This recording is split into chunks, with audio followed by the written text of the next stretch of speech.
The wide trench devours the dark, grinning pit, as I, Jason, await my chance to strike. The gentle tunes of death no longer comfort me, and now are choked by the fishbone tumult of the wounded dying. Yet even among the bodies there is a semblance of sanctuary for this lost soul, the feeling of my grip around my blade. Oh, how nice. The screws of the familiar interior mechanism. Damn. Machete. If not too kind, but at least it lacks the pyramid of contradictions my Real love presents. But the battlefield is no longer familiar, and I feel like a stranger even though all recognizability of the inner landscape is shaded in blood ballets and putrefaction. What I once reveled in within abandoned corridors now brings me discomfort and unease. I miss the leaves skittering, the resolute calls of birds.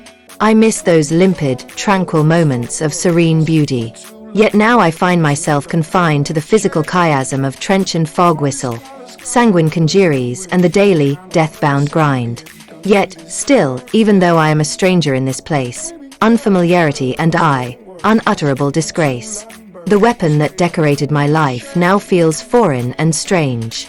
The simple movements I practiced for too many years feel like I'm replacing someone else's experience. The meteorology of death, too stale and routine. The mordancy of the machine and the jittering, internal hollow place. I have become a part of dishes out spontaneity in heaping/brimming dollops.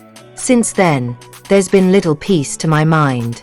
The grimly theatric melancholia trenchant in the blade brings me comfort amid the raucous vaudeville of war. Shallow, the grave I dig itself when I take the carbons across the granulated terrain of my fellow man. The half-dug mass with intestines spilling out like angel hair.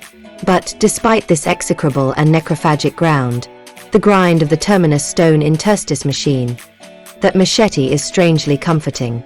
It's a dance of death, my darling with osteoporosis knuckles.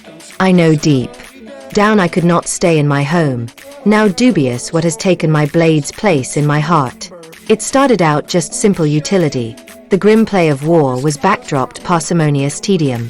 The struggle, the dram always standing too near on stage left, lurker-like, digits upturned. This detachment leaves me lonely and dazed. It becomes a living thing in my perseverance, and yet it innovates me to action like a horde of insinuating little skeeves that taunt me with my own thirsts and excesses. Shall we even suggest that I have found my counter-duende? When the metaphorical grave, the gravesack, is your lover, razoring incensorial shafts of limb mortar and evil agony, that never meant well. It's a slight wrench when you realize this is the only cake left in this world.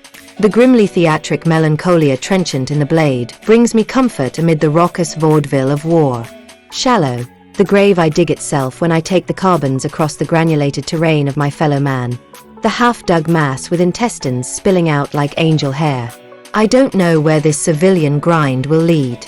I don't know if my life is in the political spectrum where politicians deal insults like candy, children overdosing on sweet, death as hazing rubbish. I don't know if I'm even sane.